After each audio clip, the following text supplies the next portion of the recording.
Fala mano, imagina você ser um fracassado completo na sua vida, morar num barraco abandonado, ter que comer miojo com salsicha todo dia, trabalhar como um condenado por migalhas e ainda por cima ser feio e burro. Essa é a história do protagonista dessa história. Bom, pelo menos até algo acontecer e mudar totalmente o rumo ferrado da sua vida. Esse é mais um anime da temporada, mano, então bora pra mais um resumo exclusivo de Dragon Animes. O anime já começa com o nosso prota aí parado em frente a um portão gigantesco. Completamente impressionado, ele solta um caralho, que enorme. Eu sei, foi o que ela disse. E ele não tá exagerando não, mano. Esse lugar é o Instituto Kyo, uma das 3 escolas mais prestigiadas do Japão, de onde saem os primeiros ministros, grandes empresários, a elite do país. É filho de rico pra todo que é lado, mano. No meio desse mar de alunos de uniforme branco, uma garota de cabelo laranja desce de um carro. A tal Konoha se vira para o nosso protagonista que tá andando ao lado dela e pergunta toda educada se tá tudo bem e se eles já podem continuar. Na mesma hora, os alunos entram em choque, tentando descobrir quem é esse moleque misterioso ao lado dessa princesa da escola. E ele entrega a informação que dá início a essa história. Até ontem, ele nunca imaginaria que pisaria nesse mundo. A história então volta um dia no tempo. A gente encontra esse moleque aí terminando mais um expediente em uma obra. Era o último dia de trabalho dele ali, e os colegas comentam que mesmo sendo um franzininho ali, ele trabalhava de manhã até a noite para conseguir pagar sozinho a mensalidade da escola. Os pais só sabiam beber e apostar no tigrinho com o Bolsa Família do Lula. Então o Itsuki cresceu na pobreza aprendendo a se virar sozinho. Só que naquele dia tudo desmorona. Quando chega em casa, ele solta um "Voltei rapaziada, cheguei", mas ninguém responde. Em cima da mesa só existe um bilhete que tá escrito "Até mais, meu padrinho, falou". O Itsuki então estranha a situação, vai conferir a caderneta do banco e percebe que ela desapareceu. Nesse instante, a verdade bate com força. Os pais fugiram durante a madrugada, levando toda a economia que o garoto passou anos juntando. A única herança que deixaram foi aquele bilhete e 200 ienes do bolso dele, cerca de R$7, mano. Que filhos da puta. Agora ele tá sem escola, porque a cerimônia de entrada acontece no dia seguinte e ele não tem mais como pagar. Também está prestes a perder a casa por causa do aluguel atrasado. Com fome e com R$7 no bolso, o nosso prota sai sem rumo por uma ponte ali pra tentar se matar, tô brincando, até cruzar com 2 alunas daquela enorme escola. As duas se despedem e a garota de cabelo laranja segue sozinha. Nesse momento ele percebe uma carteira de estudante caída no chão. Era dela, mano. E mesmo vivendo o pior dia da vida, o nosso prota é coração, mano. Ele corre atrás da menina pra devolver o objeto. Só que essa foi a pior hora possível pra resolver ser gentil. Quando ele finalmente alcança a guria aí, encontra 2 homens mascarados dominando a menina. Era um sequestro, em plena luz do dia. O nosso prota obviamente congela, mano. E os criminosos perguntam quem ele é. E antes que consiga responder, os dois acabam sendo jogados dentro de uma van e levados embora. Num galpão abandonado, algemado e preso por uma corrente, o nosso prota tenta explicar que os pais dele não pagariam o resgate nem se quisessem. Os sequestradores mandam ele calar a boca, mano, porque o alvo nunca foi ele. Então um deles pega a carteira da garota, vê o sobrenome e comemora. Ela pertence à família Konohana, herdeira desse grupo, o conglomerado mais rico do Japão. O melhor alvo possível. Enquanto isso, o Itsuki finalmente entende que aquela garota de cabelo laranja é literalmente uma princesa de tempos modernos. E é nesse momento aí que a guria abre a boca e fala que quer ir no banheiro. Ela avisa sem o menor constrangimento que vai fazer xixi nas calças se ninguém levar ela no banheiro. E quando volta, anuncia toda feliz que agora tá mais leve, enquanto o nosso prota implora para que ela pare de compartilhar esse tipo de informação. Logo depois, ela chama o sequestrador de novo, só pra pedir chá e docinho. O bandido, já sem paciência, entrega apenas uma garrafa de água pra ela, mano.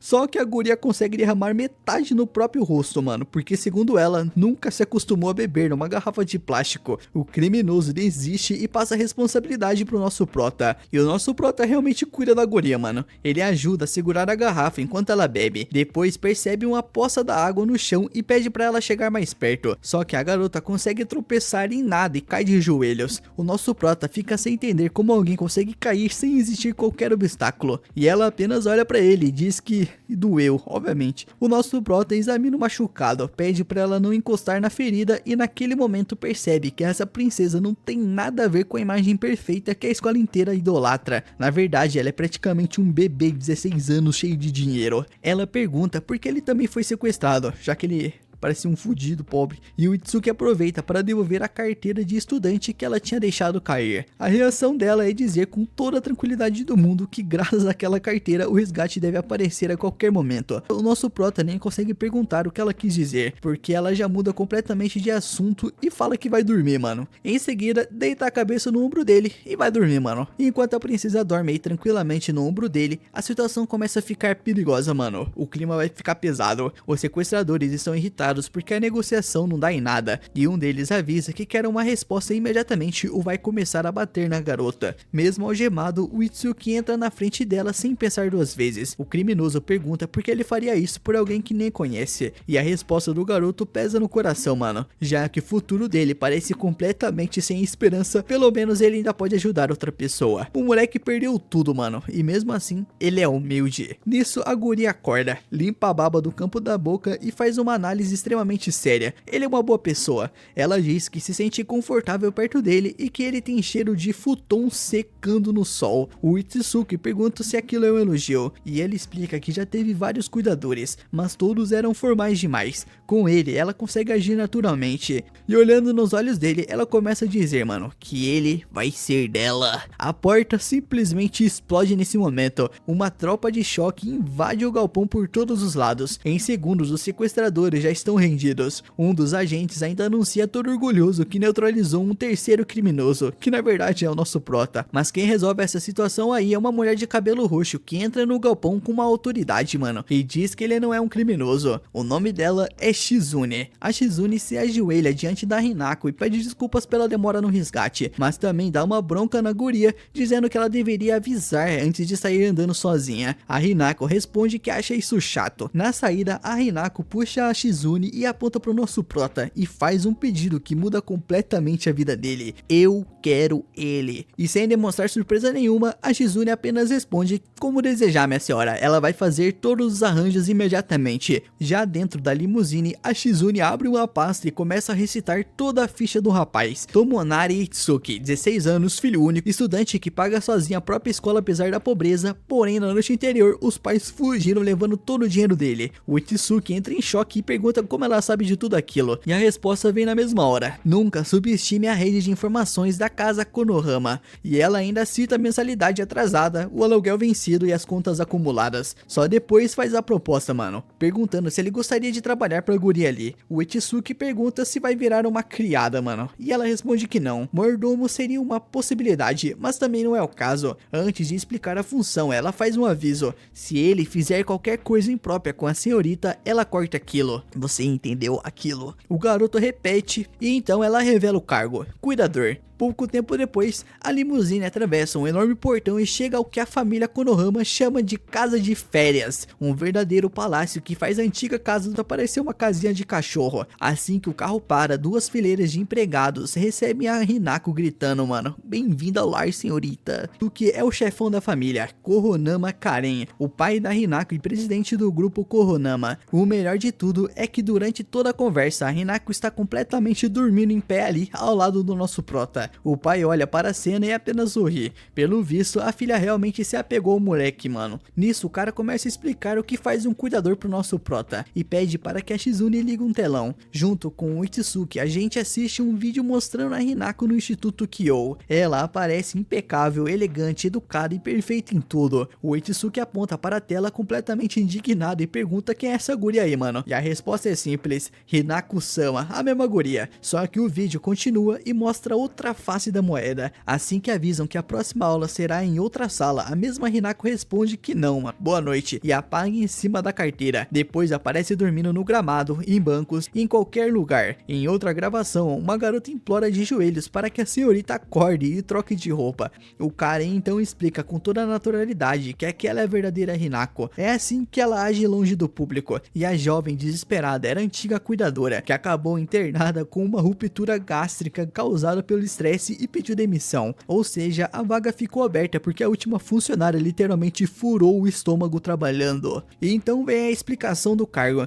A função do nosso prota é dar suporte a Hinako nos bastidores e garantir que esse lado relaxado dela nunca seja descoberto. Em troca, o salário inclui moradia no palácio, 3 refeições por dia e 20.000 ienes diários. O Itsuki quase engasga ao ouvir o valor. O cara entende errado e pergunta se foi pouco. Talvez 50.000. O garoto entra em desespero e responde que é justamente o contrário. Diz que 8.000 já seriam suficientes. Mano, você é um merdia mesmo. Sim, mano, o Itsuki tenta negociar o próprio salário pra baixo, mano. Mas o sorriso do pai desaparece quando ele explica por que tudo isso é tão importante. A Hinako mantém a imagem de dama perfeita em público para conseguir um casamento com a melhor família possível. O grupo Koronama vive em um período de disputas internas, e o casamento da única herdeira virou uma peça estratégica. Por isso, ela nunca pode sair do personagem, e é justamente aí que entra o cuidador, manter toda essa fachada funcionando. E depois de provar que não tá interessado apenas no dinheiro, o Itsuki aceita os 20.000 ienes aí, mano. Tá bom, né? Só 20.000.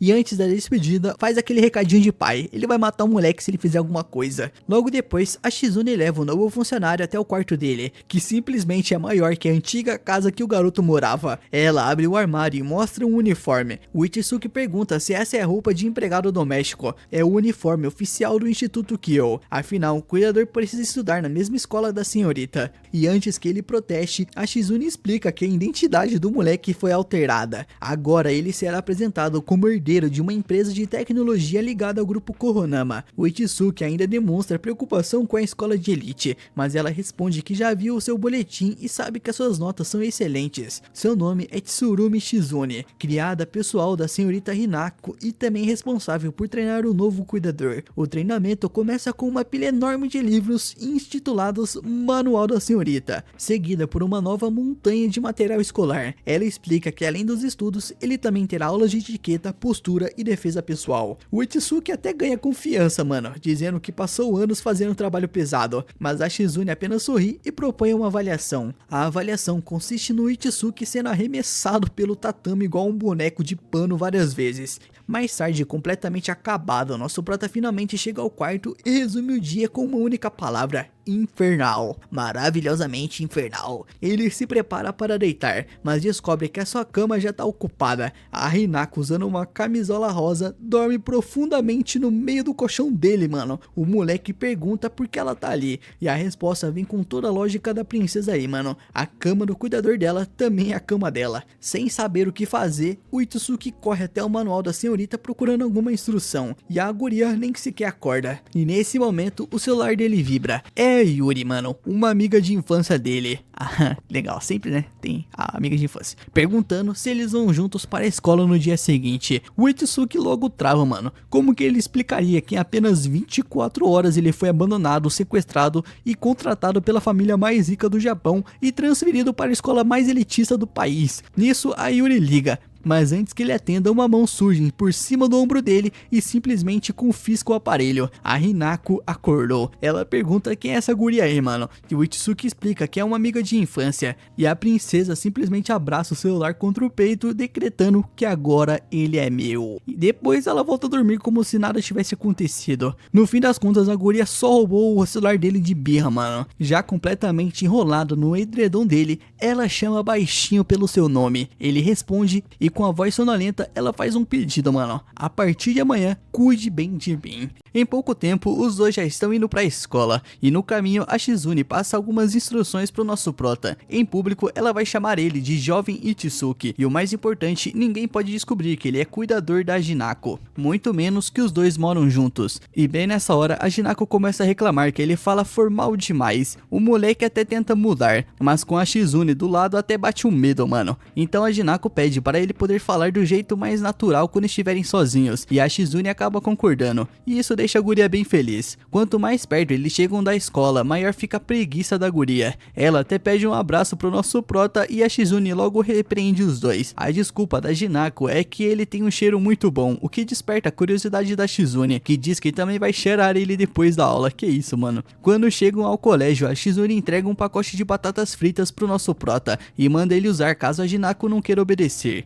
Enquanto isso, ela só quer voltar pra casa, porque ainda nem entrou no personagem. Já o nosso prota começa a refletir sobre a situação em que se meteu. Ele está ganhando 20 mil ienes por dia só pra fingir ser um estudante daquela escola de elite e proteger o nome da família Konohama. Só que quando vê o tamanho do colégio, o choque de realidade bate forte. Mesmo assim, ele entra na sala e se apresenta. Só que diferente de uma escola comum, ninguém parece dar a mínima para o aluno novo. Logo depois, a professora começa a aula com o conteúdo do terceiro ano. O nosso prota fica completamente perdido e termina a primeira aula exausto. E enquanto ele sofre, a Hinako tá ótima. Continua linda, refinada e super sociável, como se aquele ambiente fosse a casa dela. Nisso, um moleque aleatório e um NPC safado aparece dizendo que o Itsuki vai ter que pagar um tributo por não ter se apresentado antes. O nosso prota já acha que tá ferrado, mas logo descobre que era só uma brincadeira. O garoto se apresenta como Kazuya e a menina ao lado dele como Karen. Os dois são super amigáveis e explicam que é normal alunos novos sofrerem nas aulas, já que muitos estudaram em escolas de elite. Eles também explicam que existem alunos que entraram ali só por causa da família e acreditam que o Itsuki é um deles. Lembrando do conselho da Shizune, ele inventa que a empresa de informática da família é pequena. Os dois acreditam na história, contam que também são plebeus que subiram na vida e convidam ele para um grupo de apoio. O nosso prota agradece, mas continua falando formal demais e precisa inventar que isso faz parte da criação da família. Só que o Kazuya faz uma pergunta que a sala inteira queria saber: qual é a relação dele com a Hinako? O Itsuki então explica que as famílias se conhecem e que ela apenas mostrou a escola pra ele. Mesmo assim, a turma pergunta se os dois já estão noivos, mano, e quando ele nega, todo mundo relaxa. A Karen explica que a curiosidade é porque a Hinako é praticamente uma celebridade. Ela tira as melhores notas, é linda, elegante e ainda é a herdeira da família Konohana, por isso vivem espalhando rumores sobre ela. Mas o nosso prota, que passa o dia inteiro do lado da garota, sabe que esses boatos aí não passam de invenção. Em vez de reuniões de negócios, a Hinako só vai pro terraço, mano, o seu lugar favorito pra descansar. Na hora do almoço, o Itsuki fica impressionado com a comida luxuosa que ela trouxe. Mesmo assim, a Hinako diz que prefere comer aquilo porque só colocam alimentos que ela gosta. E isso faz sentido, porque ela é extremamente enjoada pra comer. Não gosta de cenoura, pimentão, cogumelo, tomate, abóbora, melancia, banana, manga. Não gosta de nada, né? Resumindo, qualquer legume, salada entra na lista de alimentos proibidos pra ela. E pra completar, a Hinako ainda pede pro nosso prota dar comida na boquinha dela, mano. O moleque morre de vergonha, mas acaba cedendo. Depois ela faz questão de retribuir e manda ele abrir a boca também. Sem graça, ele aceita. E a Hinako explica que precisa alimentar bem o cuidador para que ele nunca se canse de cuidar dela. Aproveitando esse momento aí, esse momento delicioso, o Itsuki pergunta por que os antigos cuidadores sempre pediam demissão. Hinako diz que não faz ideia. A última ficou apenas 2 semanas, a anterior 3 e a que mais resistiu aguentou só 1 mês. E isso deixa o nosso protagonista intrigado, mano, e preocupado. Isso é muita história de terror, daqui a pouco a guria vai virar um demônio, mano, essa é verdade. E ele fica preocupado porque na visão dele o trabalho é bom demais pra alguém largar. Afinal, além de moradia e 3 refeições por dia, ele recebe 20 mil ienes diários e ainda teve a matrícula da escola paga. A Hinako concorda que as aulas são difíceis, mas muda completamente de assunto e pergunta se ela mesma não conta como uma vantagem. Sem entender, o Itsuki leva outro susto quando ela pergunta se ele nunca pensou em casar com ela por dinheiro. O garoto responde que nunca pensou nisso, e satisfeita, a Hinako apenas pede para que ele não desista do trabalho, e pouco depois acaba dormindo encostada nele. Apesar de sempre deixar o nosso prota sem graça, a Hinako acaba parecendo mais um bichinho de estimação do que qualquer outra coisa. Só que a paz dura pouco, porque a Shizune liga perguntando onde a senhorita está e avisa que vai continuar telefonando até o Itsuki se acostumar com o serviço. Em seguida, ele conta os nomes dos alunos que conversaram com ele, e a Shizune começa a pesquisar quem eles realmente são. Ela revela que a família da Karen é dona da famosa rede telefônica de Jota, uma das maiores do país, ou seja, aquela história de que ela era uma plebeia que subiu na vida era pura mentira. E o Kazuya não fica atrás, a família dele é dona de uma gigante empresa de mudanças. Nessa hora, o nosso prota percebe que os dois são praticamente da realeza, fingindo ser gente comum. Depois disso, eles voltam pra sala e fica claro que a Hinako é realmente muito inteligente e vive cercada de pessoas. Só que nesse momento a Shizune liga outra vez avisando que a carteira da Hinako ficou pra trás. Graças aos rastreadores que instalou, ela descobre que o objeto está no banheiro feminino. O nosso protagonista vai até lá, mas para antes de entrar quando uma garota aparece perguntando se ele precisa de ajuda. Ela se apresenta como Meirei Tennoji Tenoji, filha única do presidente do grupo Tenoji. Ninguém te perguntou. O Ichisuke fica tão impressionado que só consegue soltar um som de surpresa, o que ofende completamente a guria. Quando ele admite que nunca ouviu falar da família dela, a Mirei praticamente chama o garoto de caipira e começa a explicar toda a história do grupo. No fim das contas, o grupo Tenoji está no mesmo nível da família Konohana, só que isso irrita ainda mais a Mirei, porque o Ichisuke conhece os Konohana, mas nunca ouviu falar da família dela, e ela ainda deixa claro que morre de inveja da atenção que a Hinako recebe. Depois de se acalmar, ela ajuda o nosso prota a recuperar a carteira, mas a Mirei ainda quer saber como ele descobriu que a carteira estava no banheiro feminino. O Ichisuke improvisa, dizendo que procurou por tudo e que aquele era o último lugar que faltava verificar, sem citar o nome da Hinako. Em vez de desconfiar, a Mirei acaba dando uma bronca nele. Ela diz que um futuro líder não pode viver fazendo favores para os outros, e aconselha o nosso prota a falar mais com confiança e manter uma postura melhor. O Ichisuke promete que vai melhorar, deixando a Mei satisfeita. Antes de ir embora, ela ainda diz que se ele precisar de ajuda é só procurar a garota de cabeleira loira. Só que o nosso prota estraga tudo quando pergunta na maior inocência se a escola permite pintar o cabelo. A Mirei entende aquilo como uma ofensa, sai toda irritada jurando que loira é natural, enquanto o nosso prota continua sem acreditar muito nessa história. As aulas finalmente acabam, e o Kazuya e a Karen aparecem para parabenizar o Ichisuke pelo primeiro dia. Eles até convidam o garoto para sair, mas ele recusa porque precisa voltar cedo para casa e promete acertar numa próxima. Depois disso, ele vai atrás da Hinako, que sem ninguém olhando, já voltou no modo bicho preguiça. O Ichisuke diz que está na hora de ir embora, mas ela se recusa. A lógica dela é simples, mano. Agora que ela já está na escola, bateu uma preguiça de voltar para casa e repetir tudo no dia seguinte. Ele até tenta levantar a garota, mas ela se agarra com uma força absurda. E foi aí que ele lembrou do pacote de batatas fritas que a Shizune entregou. Assim que ele abre o pacote, a Hinako enlouquece. O Ichisuke avisa que só entrega as batatas quando chegarem em casa. Assim que chegam, as aulas com a Shizune começam imediatamente. Além de estudar para o dia seguinte, o Ichisuke recebe treinamento de etiqueta e defesa pessoal, servindo de saco de pancadas durante boa parte da prática. Pelo menos a Shizune percebe que ele aprende muito rápido. Depois do treino, o nosso prota pergunta por que nenhum cuidador conseguiu ficar muito tempo no cargo. A Shizune explica que todos foram contratados pelo pai da Hinako e sempre trataram a garota com rispidez, sem conseguir criar uma relação de confiança. Por isso decidiram apostar em alguém fora da família. Enquanto caminham pela casa, o Ichisuke encontra a Hinako, que reclama do cheiro dele e o arrasta para o próprio quarto, onde existe um enorme banheiro. O problema é que ela resolve tomar banho junto com ele. Os dois entram usando roupas de banho, mas a situação continua extremamente constrangedora. Para disfarçar esse nervosismo aí, o nosso prota começa a estudar os perfis dos colegas e pergunta se a Hinako tem algum amigo. Ela responde que não, apesar de viver cercada de pessoas, diz que todos são apenas interesseiros. Quando o Ichisuke pergunta se ela nunca quis ter amigos de verdade, a garota responde que basta ter ele. O nosso prota fica sem graça, e a situação piora quando ela pede para que ele lave o cabelo dela, já que sempre foi a Shizune que fazia isso. Enquanto ajuda, o Ichisuke pergunta por que ela escolheu justamente ele como cuidador, e a Hinako não revela o verdadeiro motivo, e apenas responde que gosta dele porque cuida dela sem tentar mudá-la. Logo depois, ela diz que está com muito calor e quer tirar a roupa de banho, deixando o nosso protagonista desesperado. E é nesse momento que ele percebe que a Shizune deixou os dois tomarem banho juntos, e quando pergunta sobre isso, descobre que a Shizune estava escondida no banheiro observando tudo o tempo inteiro. Mesmo séria, ela manda as empregadas levarem a Hinako para se trocar.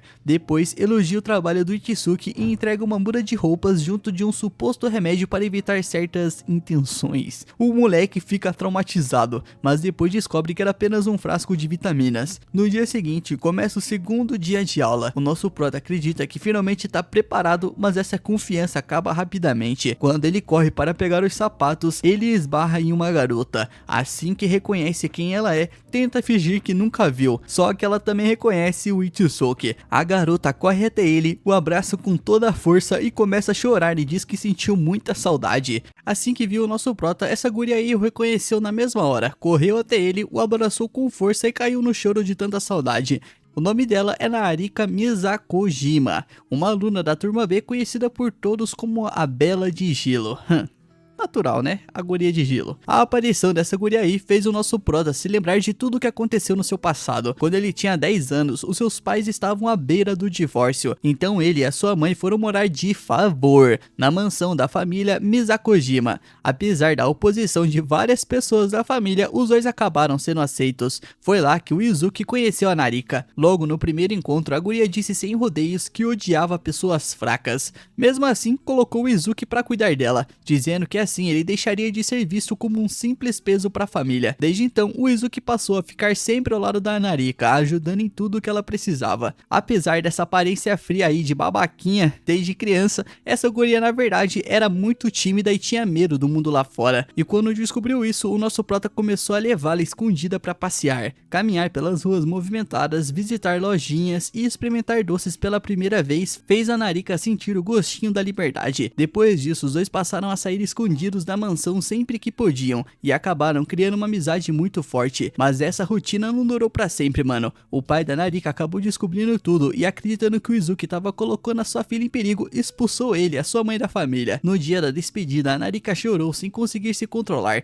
e prometeu que ficaria mais forte. Aquela também foi a última vez que os dois se encontraram. E muitos anos depois, agora finalmente ela reencontrou seu amigo de infância. Essa emoção foi tão grande que ela não conseguia parar de chorar. O Izuki passou um bom tempo tentando acalmá-la, e como as suas pernas ficaram dormentes por causa da tensão, a levou até a enfermaria. Lá, o Izuki pediu desculpas pelo que aconteceu no passado, mas essa guria aí respondeu que na verdade era ela quem precisava agradecer. Graças a ele, ela encontrou coragem para enfrentar o mundo lá fora. Mesmo assim, confessou que ainda era muito tímida e sempre tinha dificuldade para fazer amizades. Sempre que precisava conversar com pessoas desconhecidas, ela acabava ficando tão nervosa que a sua expressão parecia fria e intimidadora, fazendo todos acreditarem que ela era só uma guria arrogante, riquinha, chata pra caralho. Nisso, a Narika então pediu, do fundo do coração, que o nosso prota ajudasse mais uma vez. E é mais uma missão pro nosso protagonista, né? Que já tá cheio de trabalho, todo fudido e ainda quer ajudar, mais ajuda, né? Pelo amor de Deus. E qual que vai ser o cachê? Qual que vai ser o pagamento, mano? Esse moleque aí tá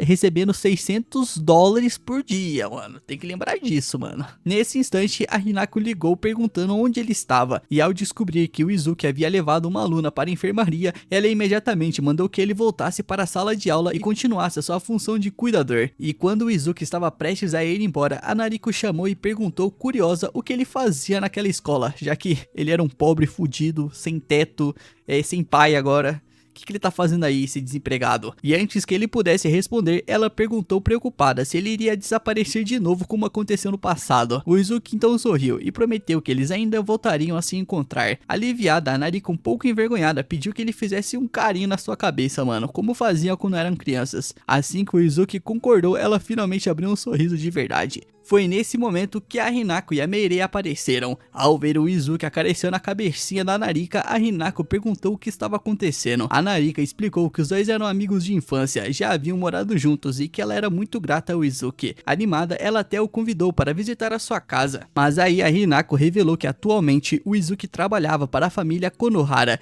e era o seu cuidador. Ao ouvir isso, a Narika imediatamente protestou, mano, dizendo que ela conhecia o Izuki muito antes. A Hinako, porém, respondeu calmamente que no momento era sua família quem o contratava. No caminho de volta, a Hinako admitiu que nunca esteve doente de verdade, ela apenas tinha medo de acabar se perdendo. E quando o nosso prota perguntou por que ela tinha contado a verdadeira situação dele para a Narika, ela respondeu que achava importante que ela soubesse como era a sua vida atualmente, vivendo num palácio cheio de regalias, à vontade. Ela queria só se impor na outra, mano, porque ela é mais rica que a outra, certeza. Em seguida, a Hinako perguntou de quem o Izuki estava cuidando naquele momento, e ficou satisfeita quando ele respondeu que era ela. Os dois também descobriram que a família Konohara já investigava a Narika havia algum tempo, apenas não imaginavam que ela fosse amiga de infância do Izuki. Por isso, a Hinako pediu que ele encontrasse uma explicação convincente para Narika, sem revelar a sua verdadeira identidade. Antes de encerrar a conversa, ela ainda pediu que o Izuki também fizesse carinho na sua cabeça, mano, demonstrando o quanto gostava desse moleque aí, mano. No dia seguinte, Karen e Kazuya convidaram o nosso prota para um chazinho depois das aulas. A Hinako fez questão de ir junto, e depois de explicar que estava sendo acolhido na família Konohara, Izuki também convidou a Narika. Emocionado por receber pela primeira vez um convite convite para um verdadeiro chá entre amigos, ela aceitou imediatamente. No caminho de volta para a sala, o Izuki encontrou a Meirei e aproveitou para convidá-la também. Quando chegaram ao encontro, Karen e Kazuya ficaram completamente surpresos ao ver o nosso prota acompanhado das 3 garotas mais famosas da escola. Depois que cada uma se apresentou e falou um pouco sobre a sua família, a Meirei pediu que ninguém desse tanta importância à origem de cada um. O Izuki também aproveitou para incentivar a Narika a relaxar um pouco. A Karen e o Kazuya estranharam o fato do Izuki chamar a Narika pelo primeiro nome, então ela explicou que os dois se conheciam desde os 10 anos de idade. Percebendo que ela ainda estava nervosa, Izuki contou para todos que a Narika era na verdade uma garota extremamente tímida, com dificuldade de se comunicar, e que todos os boatos assustadores sobre ela não passavam de mal entendidos. Meirei confirmou que a família Misakojima trabalhava apenas com equipamentos esportivos e não tinha qualquer ligação com organizações criminosas, e depois dessa explicação desnecessária aí, nada a ver, todos ficaram bem mais tranquilos, e o clima da reunião se tornou muito mais amigável. Durante o chá, a Karen perguntou o que a Narika costumava fazer no tempo livre. Ela respondeu sinceramente que passava praticamente todo o tempo treinando artes marciais.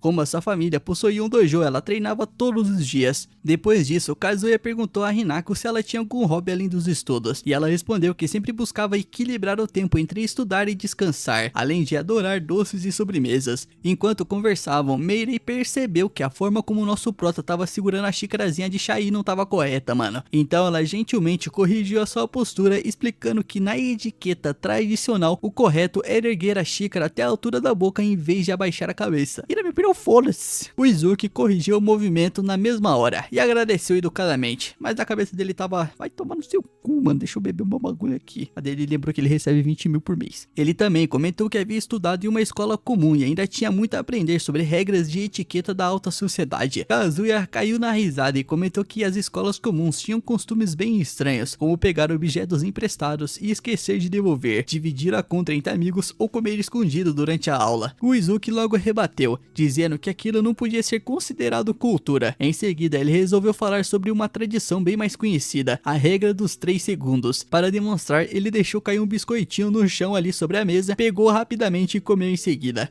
Ele explicou que a regra dizia que se um alimento fosse recolhido em até 3 segundos depois de cair no chão, ainda podia ser consumido. Mesmo assim, admitiu que aquilo não era um hábito saudável. Para a surpresa de todos, Kazuya adorou essa tradição curiosa aí, mano. Mas inesperada ainda foi ver a Hinako querendo experimentar também. Ela imitou exatamente o que Izuki havia feito, deixando todos bastante surpresos, mano. Aí depois ele saiu lá, pegou uma lata de lixo e começou a comer todos os restos de comida, né? Porque é isso que os pobres fazem, tô brincando. A Meirei comentou que aquilo era até divertido, mano, mas definitivamente não tinha nenhuma elegância. O Izuki concordou na mesma hora e quase mandou ela se fuder. Mesmo assim, ao ver todos conversando, rindo e se divertindo, o Izuki sentiu um enorme alívio. No começo ele estava preocupado que o chá fosse ficar estranho, já que todos tinham personalidades e origens muito diferentes. No entanto, no fim das contas, todos acabaram se dando muito melhor do que ele imaginava. Nisso, quando a reunião terminou, a Meirei comentou com a Hinako que aquela era a primeira vez em que as duas tomavam chá juntas em um ambiente tão reservado. Ela confessou que não esperava muita coisa, mas acabou se divertindo muito mais do que imaginava. A Hinako concordou sorrindo e ainda a convidou para participar dos próximos encontros. O convite pegou a Meirei completamente de surpresa, já que ela não esperava que as duas fossem tomar essa iniciativa. E antes de ir embora, a Meirei elogiou o Izuki, dizendo que a sua postura e seus modos haviam melhorado bastante desde a última vez, e que ele parecia muito mais elegante e até mais atraente. Depois disso, ela se despediu. Pouco tempo depois, a Narika recebeu uma mensagem informando que a sua família estava presa no trânsito e demoraria um pouco para buscá-la. Por isso, ela decidiu caminhar até o ponto de encontro combinado para esperar. Vendo isso, Izuki resolveu acompanhá-la. Quando ficaram sozinhos, a Narika finalmente conseguiu relaxar de verdade, como nos velhos tempos da infância. Ela agradeceu sinceramente por tudo que o Izuki fez durante o chá. Disse que se ele não tivesse explicado para todos que na verdade ela não era babaca, provavelmente ela continuaria sozinha até o dia de formatura. Mas o Izuki apenas balançou a cabeça, mano,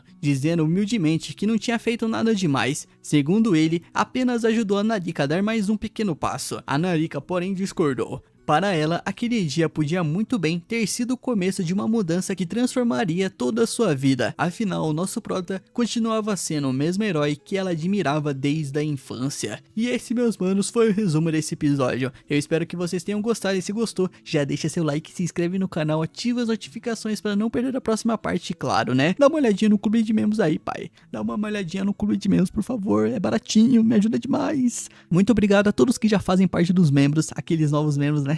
Muito obrigado, de coração, de verdade. E aqueles que cancelaram, vão tomar no cu, traidores. E aqueles que votaram no Márcio também, vão todos se fuder. Tô brincando, rapaziada. Muito obrigado. E lembre-se, o 3 Animes amou vocês.